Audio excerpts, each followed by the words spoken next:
Okay, the next step is to measure out our oils. And to do that, we're going to use our scale again. I like to use this container. I don't know, I got it free somewhere. I've always used that. Okay, I've zeroed out the scale. And the first thing we're going to measure out are our oils that need to melt. And we're using coconut oil and palm oil. Now it's a warm day here, so the palm oil is a little mushy. But usually if it's cooler, the palm oil is a little more solid. But both of those oils have to melt on the stove. And I'm going to melt those on the stove and then incorporate our third oil, the olive oil, after they're finished melting, because that will help cool it back down a little faster than if I heated the olive oil up also. So first we're going to measure the coconut and palm oil. I need 20 ounces of each.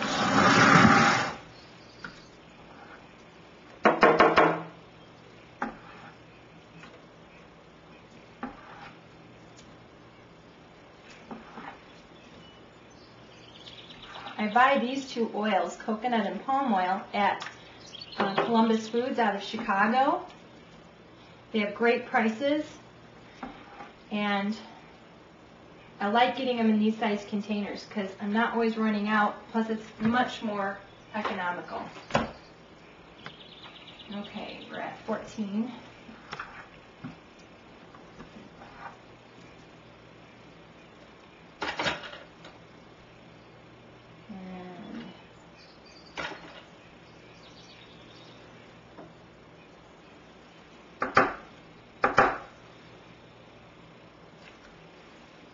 There we go. Just slightly more. There we go. Exactly 20 ounces. That goes right here in the pan. Before I put the second oil in, I always hit the reset button again, or reset my dish, because I might not quite get all of this oil out, and that would make it a little heavier than the first time around. So I just double check when I set it on there that it's still at 0 right there. The coconut oil is always a little firmer.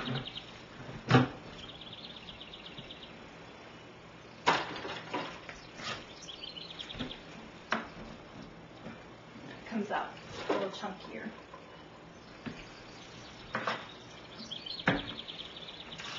This is definitely more expensive if you buy it in the grocery store than if you just order it online or over their 800 number from Columbus Foods.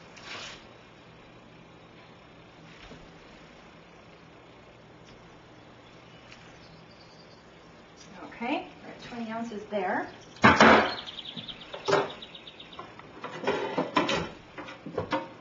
just going to take one more good pass here, make sure I get all the oil out of here. This is also the container I'm going to put the olive oil in, but I'm going to wash this because I don't want any of these pieces of unmelted oil left in there. Okay, so we'll get that melting, and then we'll measure our olive oil. You can see that the palm and the coconut oil are beginning to melt. When they're totally clear, you can see some of it's kind of cloudy in there still, and then there's big chunks. You need to have everything totally clear, and then you know it's all ready to go.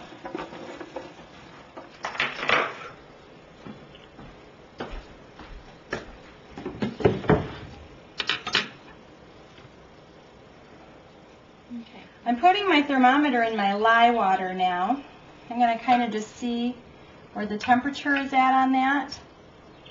We want to get the lye and the oil both between about 110 and 120 degrees. And it's shooting up past 125 now, so it'll be a little bit to cool that off.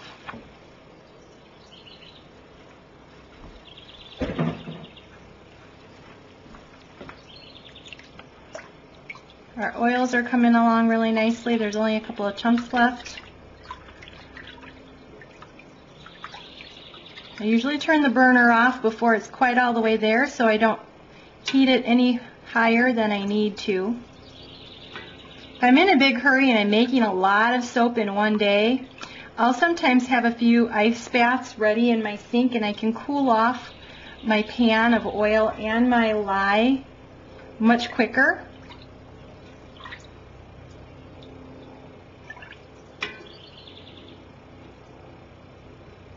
Just about there.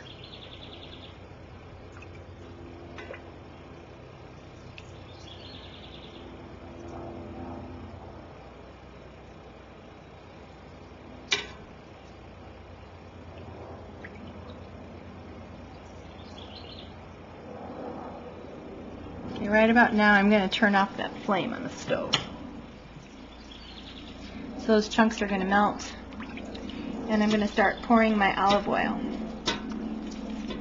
I love soaps made with olive oil because they're so conditioning and nourishing to the skin. And this recipe is no exception to that. Couple of hints now. When I purchased my olive oil, I found a great spot to purchase it at a really good price. For a while, I was going to a local warehouse grocery. They sold these big cans of olive oil at a pretty economical price. But then I noticed the last time I went there that their price almost doubled. So they went up quite a bit. And only about 15-20 miles from me is a town that has a bargain store where they have a lot of bent and dent cans and things like that. And I found olive oil there, big cans like this, for only $5 a can. So I don't order my olive oil in bulk because I've found a much more economical spot. And because I have so much more olive oil in my soap recipes than some of these other specialty oils, it really cuts down on the cost and makes the bar much more profitable and economical to make. I do have a little tip though. When you open the olive oil, instead of opening with this top that's here, just use a can opener. And I like to open several spots on one corner. I'll go over here. Maybe that's all we're going to get. 2 spots on one corner. And then I come around on the other side. I'll do the outer part first this time. And I'll do this corner. And this allows me to pour the oil out without all the glunk, glunk, glunk, glunk that comes out of this other spout. And it avoids putting a lot of air bubbles into the oil. I have a very difficult time getting those air bubbles out once they're in because I'm in a hurry to make my soap. So this little tip will save you a lot of air bubbles in your soap.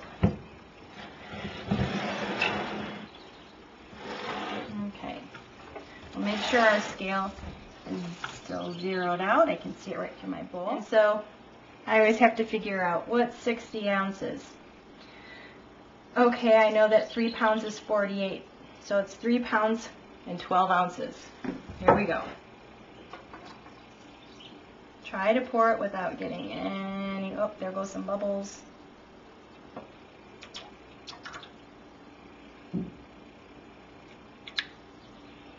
Three pounds and, let's see, this around here. 3 pounds and 12 ounces. There we go. And you can see I hate those little air bubbles. These little tiny ones aren't so bad. It's the really big ones that I really don't like. We're going to pour this right into our other oils.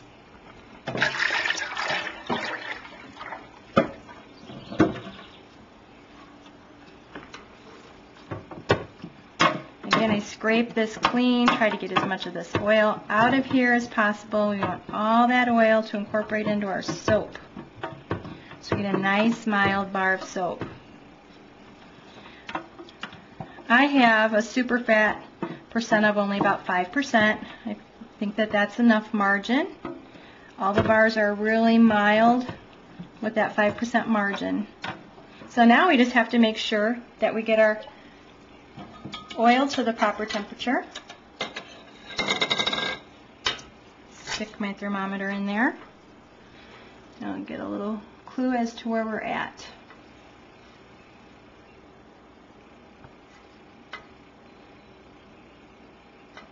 It's important when you are measuring your oil, because the pan is hot, to make sure that your thermometer isn't resting right on the pan, because that would probably inflate the temperature. And you want to make sure that your lye and your oil are at the same temperature. And we're going to shoot for 110 in this batch. We're at 125 so far with this. So I'm probably going to stick it in a little bit of ice in the sink quick, just to cool it off a little bit. I'll show you what that looks like.